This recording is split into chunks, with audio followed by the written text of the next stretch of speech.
imejisimika kwenye mwamba, kwenye mwamba, kwenye mwamba, kwenye mwamba. Ni ombi langu nyumba yako iwe juu ya mwamba, hiyo nyumba yako iwe juu ya mwamba, hiyo huduma iwe juu ya mwamba, hiyo biashara iwe juu ya mwamba, hiyo ndoa, hayo maisha, huyo ujana ulio nao uwe juu ya mwamba ambao ni Yesu Kristo. Ni yeye yule jana, leo, hata milele. Haleluya!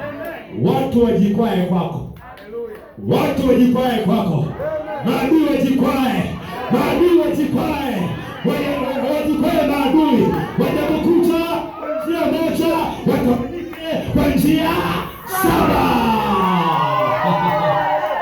wajikonge kwako. Wewe ni nyumba uliyejengwa juu ya mwamba.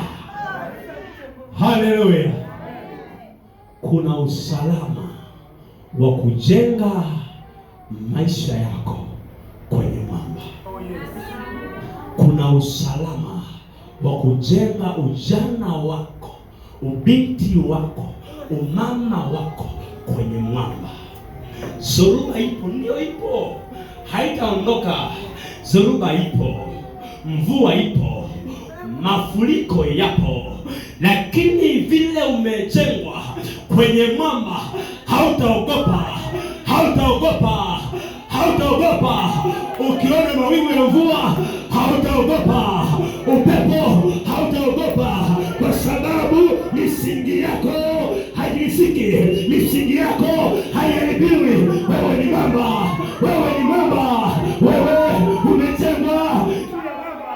Leo hii tunaijenga ikawe juu ya mwamba, juu ya mwamba, kawe inajengwa juu ya mwamba, juu ya mwamba. Maadui watesi wanajigonga, wataabuka vipande vipande. Haleluya, haleluya, haleluya, haleluya. Zoruba inapotea na mvua inapotea, upepo unapotea, mafuriko ya